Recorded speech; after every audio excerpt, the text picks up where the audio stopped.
예수님께서 북쪽에 빌립보 가이사라에 함께 가셨습니다. 제자들을 함께 모으셔서 평가를 물으십니다. 사람들이 나를 누구라 하느냐 이렇게 물었다. 이게 사람들의 평가, 예수님에 대한 평가. 더러는 세례요한, 더러는 엘리야, 어떤 사람은 에레미야나 선지자 중에 하나라고 합니다. 사람들은 이렇게 저렇게 많은 이야기를 할 수 있을 거예요. 마찬가지로 저와 여러분들도 동일하게 물어볼 수 있습니다. 사람들이 나를 누구라 어떻게 생각하고 있습니까? 여러분들도 정치적인 판단에 의해서 대통령도 평가할 수 있고 다 평가할 수 있죠. 우리 교회는 어떤 평가를 받고 있습니까? 그런 것도 물어볼 수도 있을 거예요. 그런데 이게 사람들에 대한 이야기들이 아니라 예수님께서 제자들에게 묻습니다. 너희들은 나를 누구라 하느냐? 너희는 나를 누구라 하느냐? 너희들은 나를 어떻게 이해하고 있는가? 그랬더니 베드로가 대답을 하죠. 주는 그리스도시요 살아계신 하나님의 아들이십니다. 굉장한 압축된 그러한 자기의 고백이 그 가운데 들어있습니다. 주는 그리스도시요 살아계신 하나님의 아들이십니다. 그랬더니 예수님께서 축복하시죠. 바요나 시몬아 내가 복이 있다. 이를 알게 하신 분은 사람이 아니고 하늘에 있는 하나님 아버지시라. 하나님께서 알게 해주셔야 됩니다. 예수님이 누구신가에 대한 바른 이해는 여러분들이 고백해야 되고 하나님께서 주시는 하나님의 지혜와 능력으로 고백할 수 있는 것이지요. 그게 내가 배워서 또 내가 알아서 누구한테 얘기를 들어서 되는 것이 아니다. 하나님이 주시는 지혜다. 그리고 예수님께서 너는 반석이라 그렇게 얘기해요. 내가 이 반석 위에 내 교회를 세우겠다. 음부의 권세가 이기지 못하는 교회를 이 반석 위에 내 교회를 세우겠다. 그래서 제가 주목하고 오늘 여러분과 함께 나누고 싶은 말씀은 예수님께서 내 교회를 세우겠다는 예수님의 교회에 관한 이야기. 그리고 내가 천국 열쇠를 내게 주겠다. 내가 땅에서 매면 하늘에서도 매일 것이고 땅에서 풀면 하늘에서도 풀리리라. 이렇게 말씀하시는 이 천국 열쇠에 관한 이야기. 오늘 본문에서 저와 여러분들이 꼭 붙들어야 될 말씀이 있다면 첫 번째 우리가 봐야 될 것은 예수님이 내 교회라고 말씀하셨어요. 그렇죠? 요한복음 21장에서는 베드로에게 내가 이 사람들보다 나를 더 사랑하느냐? 주님 내가 주를 사랑한 줄을 주께서 아시나이다. 그렇게 대답했더니 내 양을 먹이라. 그렇죠? 내 양을 먹이라. 예수님이 내 것이다 이야기하시는 이 교회, 사랑하는 성도들 주님 것이라 이렇게 말씀하고 있어요. 어떤 교회 이름은 주님의 교회, 이렇게 교회 이름을 주님의 교회 이렇게 쓰기도 해요. 맞아요. 근데 모든 세상의 교회는 주님의 교회가 틀림이 없습니다. 그런데 많은 이단들 가운데 또한 주님의 이름은 빼고 자기들의 이름을 거쓰고 그리고 인간의 교회를 세우죠. 그렇죠? 그래서 교회라고 말하는 것은 보편적인 명사로서 쓰여지는 많은 모임들, 가르치는 그룹들 이렇게 이야기를 할 수도 있지만 오늘 성경에서는 예수님께서 세우시는 그 교회, 주님의 교회, 주님께서는 내 교회라고 하는 그 구약 성경에는 카할이라고 하는 거룩한 무리들, 신약 성경에 에클레시아라고 얘기하는 하나님께 세상에서 불러낸 무리들. 그래서 불러내서 내 양떼로 삼으시고 주님께서 내 교회로 세우시는 놀라운 은혜가 이 가운데 있습니다. 저 여러분들이 교회 44년 동안의 역사를 쭉 돌아보면 이 교회는 주님께서 세우시고 주님의 핏값으로 사시고 주님 중심의 그러한 신앙생활을 하는 교회였는가? 이게 굉장히 중요한 거예요. 보통들 많은 경우에 우리가 생각할 때는 교회는 어떤 프로그램과 어떤 이미지와 어떤 활동들을 하면서 세상에 좋은 선한 이미지, 세상을 향해서 구제하고 봉사하고 하면서 그런 선한 이미지를 통해서 그런 모습을 만들어 가려고 애를 쓰죠. 그래서 교회가 처음 들어왔을 때 교육 사업도 하고 병원 사업도 하고 구제 사업도 하고 다양한 사업들을 했는데 정말로 우리가 주님께서 세우시고자 하시는 교회의 본래 모습은 어떤 것이었는가? 물론 예수님도 많은 병자를 고치시고 천국 복음을 가르치시고 그리고 제자들을 훈련시키시는 그런 다양한 사역을 하셨던 것도 사실이지만 주님께서 원하시는 주님의 교회, 그러니까 이 교회의 주인이 주님이신가, 교회의 주인이 주님이신가. 목회를 저도 40년 하다 보고 또 이 교회도 44년의 역사를 하다 보니까 별의별 일들이 다 생기죠.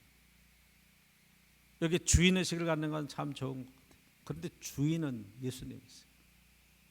이 교회의 머리는 그리스도이고 우리는 그 몸의 지체라, 그렇게 성경은 이야기하거든요. 그러니까 이 머리인 그리스도를 통해서, 예수님을 통해서 온 지체가 서로 돕고 서로 세워지고 서로 성장해가는, 성숙해가는, 그래서 이게 자라가라고 말씀하고 있는 하나님의 교회의 모습을 우리는 잘 알고 있죠. 그래서 이 교회를 개척하고 교회를 세운 사람들이 주인의식을 갖는 건 굉장히 중요해요. 목사님도 이 교회를 어떤 분들은 주님 안에서 최선을 다해서 충성하는 그런 훌륭하신 목사님들도 계시지만 어떤 분들은 이 교회를 자기 것인 양, 교회 주인이 자기 것인 양 그렇게 생각을 해요. 우리 감리교단은 그래도 참 이게 독특하고 감사해서 우리의 재산들이 다 재단에 들어가 있어요. 총회 재단에 들어가 있어서 거기서 관리를 해요. 이 교회는 제 것이 아니에요. 제 이름으로 되어 있지도 않아요. 우리 교인들의 이름으로 되어 있지도 않아요. 근데 여러분들이 겉으로 봐서는 몰라요. 많은 교회들이 개인의 투자와 개인의 그러한 것으로 되어 있어서 개인 사업하듯이 종교 사업하듯이 그렇게 운영되는 교회도 있어요. 없다고를 못해. 그런데 어느 교회가 그렇다는 것은 우리가 함부로 평가할 수는 없겠죠. 그렇죠? 또 더 적극적으로 말씀을 드리면 교인들 가운데서도 이 개척 멤버고 내가 이 교회 주인의 의식이 있는 건 굉장히 중요한데 그것을 가지고 함부로 행동을 하는 그러한 교인들도 있었어요. 그러니까 내 마음대로 내 뜻대로 안 되면 교회를 비난하고 목사님을 비난하고 교인들을 향해서 함부로 행동을 하는 그 어리석은 사람들이죠. 여러분, 교회는 주님의 교회예요. 그러니까 우리 주님의 말씀을 듣고 주님 안에서 주님을 섬기고 주님을 예배하고 주님의 말씀 속에서 성장하고 성숙하고 내 삶을 반듯하게 세워가는 그런 역사가 있어야 돼요. 저와 여러분들이 함께 신앙생활하는 모든 사랑하는 성도들은 주님의 자녀들이고 주님의 백성들이에요. 주님과 1대1로 관계를 갖고 있는 사람들이기 때문에 이 평가하는데도 여러분 굉장히 조심해야 돼요. 내 마음에 든다 안 든다 이게 중요한 게 아니에요. 그래서 사도 바울은 이야기하잖아요. 손이 발더러 너는 뭐 어쩌다, 눈이 혀더러 너는 어쩌다 저쩌다. 각 지체마다 다 독특한 재능을 가지고 한 몸을 이루고 있는데 어떻게 몸의 지체들이 서로 분란을 일으킬 수 있겠느냐. 절대로 있어서는 안 될 일이. 우리에게 맡겨진 일들을 하나님의 그러한 은혜 가운데서 몸된 교회로 해서 최선을 다하고 이 교회가 하나님의 말씀과 하나님의 뜻대로 잘 세워지고 신앙생활을 잘 할 수 있도록 저 여러분이 최선을 다해서 섬기는 거예요. 그래서 교회의 일은 큰 일이고 작은 일이고 없어요. 목사님이 섬기는 일들이나 우리 장로님들이 헌신했던 모든 일들도 하나님이 기억하시고 주님께서 받으시는 주님의 몸된 교회를 위한 헌신이에요. 오늘도 선교회원들이 열심히 점심을 준비하고 막 섬기는 그 일을 해도 굉장히 중요한 사역을 감당하는 거예요. 찬양대가 하나님 앞에 찬양을 드려도 마찬가지. 우리의 작은 행동 하나, 우리의 작은 몸짓 하나가 하나님의 몸된 교회, 예수 그리스도의 교회, 내 교회라고 말씀하시는 주님의 교회를 세워가는 그 일에 사용되어지는 거예요. 내가 이 반석 위에 내 교회를 세우겠다, 이 말씀을 해석하는 거에 있어서 초대교회는 확 달라졌어요. 이 반석이 뭐냐? 베드로라. 그래서 베드로를 일대 교황으로 삼고 그리고 교황 중심의 교회를 세웠어요. 그래서 거기는 교황 중심, 사제 중심의 교회가 되어버렸어요. 그래서 교황이 그 왕관을 쓰고 그 교권 지팡이를 짚고 풀을 잡고 세상에 어떤 황제보다 더 큰 권세를 가지고 다스려갔던 그런 시대가 있었어요. 그게 중세 천년의 역사예요. 왜? 베드로 위에 세워진 교회, 사도들 위에 세워진 교회. 그 사람이 중심이 됐어요. 그 교회가 타락하고 여러분들이 잘 아는 종교개혁이 일어나기 전까지 중세교회는 암흑 시대라고 평가하는 그런 시대를 살 수밖에 없어요. 왜? 성경 해석 하나 잘못하고 말씀을 잘못해서 이 교회가 주님의 교회가 아닌 베드로의 교회, 반석에 세워진 이것이. 근데 우리가 종교개혁하면서 이 개신교회는 이 말씀을 해석을 달리했어요. 주는 그리스도시요 살아계신 하나님의 아들이십니다 하는 신앙 고백 위에 세워진 교회, 그 신앙 고백이 있는 교회로 그렇게 해석을 했어요. 그러니까 사람이 중심이 아니에요. 베드로가 중심이 아니에요. 여기 굉장히 의미가 있습니다. 주님이십니다. 예수님이 내 삶의 주인이십니다 하는 신앙 고백이 들어있고, 그렇죠? 그는 그리스도 구세주이십니다 하는 고백이 들어있고, 하나님의 아들이십니다 하는 세 가지 고백이 그 가운데 들어있어요. 이 하나라도 우리가 헛되이 버릴 수가 없는 거예요. 저와 여러분 예수 그리스도를 믿고 하나님의 자녀가 되었습니다 하는 이 고백이 세 번째 이야기, 그렇죠? 그는 십자가에서 나의 생명을 구원해 주셨습니다 하는 메시아에 대한 이야기가 그리스도이고, 그는 내 모든 삶의 주인이십니다 하는 고백이 주님이십니다. 정말 여러분 우리의 신앙 고백이 예수 그리스도를 주님으로, 그리스도로, 하나님의 아들로 온전하게 고백하고 있는가? 여러분 한 사람 한 사람의 고백이 이 교회의 근원이 되는 거예요. 이 교회의 신앙의 반석이 되는 거예요. 이 믿음이 흐트러지면 교회의 멤버는 될지언정 하나님의 백성 교회 구성원이 될 수가 없는 거예요. 안타까운 일이죠.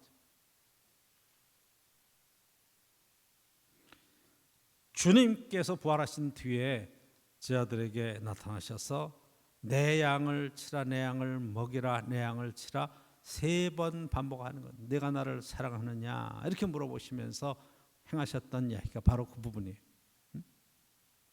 우리가 주님을 사랑한다고 고백하면 주님이 지금 우리를 다스려 가시며 인도하시는 삶의 축복이 있는 거고, 베드로는 뭐 하는 거냐?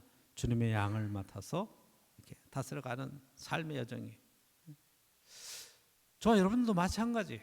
저도 주님의 양이고 다 주님의 양이죠.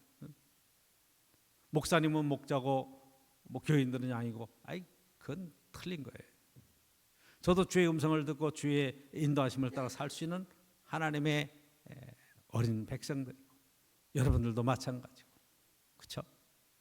하나님의 교회 공동체에서 주님께 순종하고 주님의 말씀을 따라갈 수밖에 없는 그런 신앙생활을 사는 그런 귀한 삶의 여정이 저 여러분의 삶 속에 있는 것이라 이 말이에요. 이 고백이 함께하면서 여러분 주의 음성 가운데에서 주를 사랑하는 고백 속에서 주의 은혜 가운데 하나님 안에서 보호함을 받고 인도함을 받고 고백할 수 있기를 원합니다. 여호와는 나의 목자시니 내게 부족함이 없으리로다. 그렇죠? 시편 23편에 그가 푸른 초장에 누이시며 쉴 만한 물가로 인도하시는도다. 부족함이 없는 인생. 우리의 평생에 가는 길에 주님이 함께 하심으로, 그렇죠? 사망의 음침한 골짜기를 지나갈지라도 우리에게 해를 두려워하지 않을 것은 주께서 나와 함께 하심이라. 그분이 내 인생의 목자가 되어주시고 내 삶을 인도해 주시는 놀라운 은총이 있다고 하는 신앙 고백이 그 가운데 들어있잖아요. 이 하나님의 교회를 인도하시는 놀라운 은혜가 있는 거예요. 저의 40년 목회 인생도 마찬가지고 이 교회 44년의 역사를 돌아봐도 순간순간 하나님이 지키시고 인도해 주셔서 고백할 수밖에 없어요. 저도 그렇고 여러분들도 그렇고 이 신앙 고백을 통해서 하나님께서 이루시는 놀라운 일들에 대한 신앙 고백이 언제나 끊이지 않는 그런 은혜의 역사가 있었다 하는 거예요. 위기의 순간도 참 많았죠. 위기의 순간도 참 많았어요. 그러나 하나님께서 그 위기를 능히 이겨나갈 수 있게 하시고 또한 넘어가게 하시고 해결해 주셨어요. 참 감사한 일이죠. 많은 생각들이 여러분 이렇게 스쳐 지나갈 거예요. 우리 교회 역사를 쭉 돌아보면 제가 처음 이 교회 왔을 때 그런 상황도 막 지금 돌아갑니다. 오늘에 이기까지 여러분들의 수고와 그런 섬김이 참으로 힘이 됐습니다. 하나님 앞에 영광된 그런 신앙의 삶에 헌신이 있었던 것을 고백합니다. 내 의지와 내 주장이 강했던 그런 분들도 있었어요. 주님의 인도하심에 순종하지 못하고 그렇게 인도하심을 박찬 사람들도 있었어요. 근데 돌아보면 정말로 주님 안에 믿음으로 자리를 지키고 최선의 삶을 살았던 이 역사 속에서 하나님께서는 아름다운 결실과 열매가 있게 하셨어요. 참 감사한 거죠. 오늘 본문의 세 번째 여러분 봐야 될 부분이 천국 열쇠를 내게 주겠다 그렇게 얘기했어요. 그래서 여러분들이 로마 카톨릭의 이런 성당 같은데 예수님이 12제자 이렇게 특징적으로 쭉 나타난 걸 보면 베드로의 제일 큰 특징은 열쇠를 딱 갖고 있어요. 열쇠를 차고 있어요. 그분 딱 보면 열쇠 갖고 있는 사람 보면 그게 베드로예요. 그게 특징이에요. 이 천국 열쇠를 그건 베드로에게 줬다 이렇게 카톨릭에서는 해석하는 거예요. 그래서 교황권은 절대의 그런 권력이 있어요. 그 천국 열쇠를 땅에서 열면 하늘에서 열리고 땅에서 풀면 하늘에서 풀린다. 이렇게 여기서 잠그면 하늘에서 잠긴다. 여기서 닫으면 하늘에서 닫힌다. 이 권세가 얼마나 큰 거예요. 그러니까 교황권은 절대 권력. 성경 말씀과 동일한 권위를 가져요. 그렇게 해석을 했어요. 두 번째로 보면 이 교황의 그런 말씀은 성경과 동일한 권위가 있을 뿐만 아니라 교황은 절대 무오하다. 교황 무오설이라고 해요. 성경이 무오하다는 것이 아니라 교황은 절대로 잘못할 수가 없다. 그래서 여러분 잘 아는 여러분 중세 지동설, 천동설 얘기가 나왔을 때 갈릴레오 얘기 나왔을 때 이게 지구가 돈다. 이 태양을 중심으로 지구가 돈다는 얘기할 때 잡아놓잖아요. 그런데 현재 들어와서 교황청에서 자기네들이 그러한 잘못된 결정을 했던 것에 대한 사과를 공식으로 했어요. 여러분 교황은 사과할 수 있는 존재가 아니에요. 왜냐하면 절대 무오하니까. 그렇게 믿었어요. 교황은 모든 것에 대한 축복권과 이런 저주권을 갖고 있는 거예요. 그래서 여러분들이 이 교황과 연결된 신부들이 사제들이 속죄권이 있어요. 그들이 여러분 가면 가서 속죄를 해야 돼. 내가 하나님 앞에 나가서 직접 기도도 할 수가 없어요. 왜? 신부들과 이 성인들과 이런 분들의 중재자를 놓고 기도를 해요. 왜 마리아가 성모 마리아라고 얘기하는가? 그 중재자예요. 예수님께 직접 나갈 수 없고 하나님께 나갈 수가 없어서. 그런 것들이 다 여기서부터 나왔다고 보면 돼요. 그런데 이것을 이 천국 열쇠를 내게 준다고 말할 때 이 천국 열쇠를 베드로 개인에 관한 얘기가 아니라 내 교회, 하나님의 교회에 주셨다고 말하면 바로 저와 여러분들에게 주시는 거예요. 왜냐하면 저와 여러분들이 교회잖아요. 교회는 건물이 아니고 여기에 있는 저와 여러분이란 말이에요. 두세 사람이 내 이름으로 모인 곳에 내가 너희와 함께 있겠다고 말씀하시는 이 땅의 교회는 예수 그리스도의 이름으로 모인 그런 거룩한 모임이 하나님의 공동체고 교회가 되는 거잖아요. 그렇죠? 초대교회가 어떤 건물을 지었습니까? 마가의 다락방에 모여서 함께 기도하다가 성령이 임하시고 그리고 거기서 또 교회가 시작됐는데 그렇잖아요.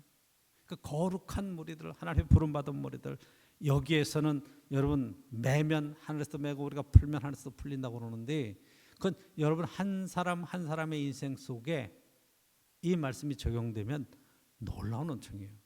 그 여러분 맺지 말아야 돼. 원수 맺지 말아야 돼. 악한 심정으로 그런 걸 품지 말아야 돼. 여기서 내가 딱 걸어 잠그는 순간에 하늘에서도 걸리는 거예요. 우리는 거꾸로 얘기를 해. 하나님 열어주세요, 풀어주세요. 그러면 제가 풀을게요. 이렇게 얘기해요. 근데 성경은 내가 푸는 게 중요하다는 거예요. 내가 문제를 일으키는 존재가 아니라 문제를 해결하고 문제를 풀고 인간관계도 풀고 여러분의 사업과 삶의 터전에 베풀고 나누고 섬기는 존재로 살아가면 하나님께서 나머지를 다 책임져 주신다. 하나님이 풀어주신다. 하나님이 채워주신다. 이렇게 말씀하는 거예요. 우리는 거꾸로 얘기하죠. 하나님 풀어주시면 내가 가서 만날. 하나님 해결해 주시고 채워주시면 제가 나눌게요. 이렇게 얘기하죠. 왜 은혜롭게 그렇게 축복된 인생을 살지 못하는가? 하나님 섬기고 하나님 안에서 하나님의 자녀로 살아가면서 내가 먼저 손 내밀지 못하고, 그렇죠? 내가 먼저 고백하지 못하고 내가 먼저 섬기지 못하는 이런 쪼잔한 인생 속에 하나님께서 무슨 축복을 주실 거예요? 우리는 이 마음속에 응어리가 되면요 속상하다고 그러잖아요. 끙 하고 있죠. 이걸 풀어야 되는데 인간관계에 있어서도 하나님 교회 안에서도 마찬가지예요. 이걸 풀지 못해요. 그러니까 그것이 스트레스가 되고 그게 속에 병이 되고 정말로 하나님 은혜 가운데에 항상 기뻐하고 쉬지 말고 기도하고 범사에 감사하는 인생을 살아가면 바로 그것이 천국이죠. 가정에서 천국을 이룰 수 있죠. 이 땅에 교회는 사실은 천국의 지점이에요. 천국은 본점이라고 그러면 여기는 지점과 같아요.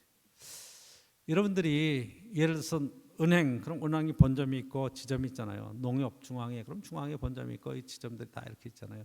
그 지점에 사는 것도 다 똑같아요. 거기서도 다 입출금 할 수 있고 뭐 다 여러 가지 금융 업무를 볼 수 있고 여러 가지 그런 뭐 보조와 그런 사무 처리를 할 수 있죠. 하나님 나라에 가서 이룰 그 일을 여기서 할 수 있고 저와 여러분들이 그 일을 감당해야 될 하나님의 귀한 자녀들이라면 얼마나 큰 축복입니까? 마음껏 그 은혜를 누릴 수 있기를 간절히 축복합니다.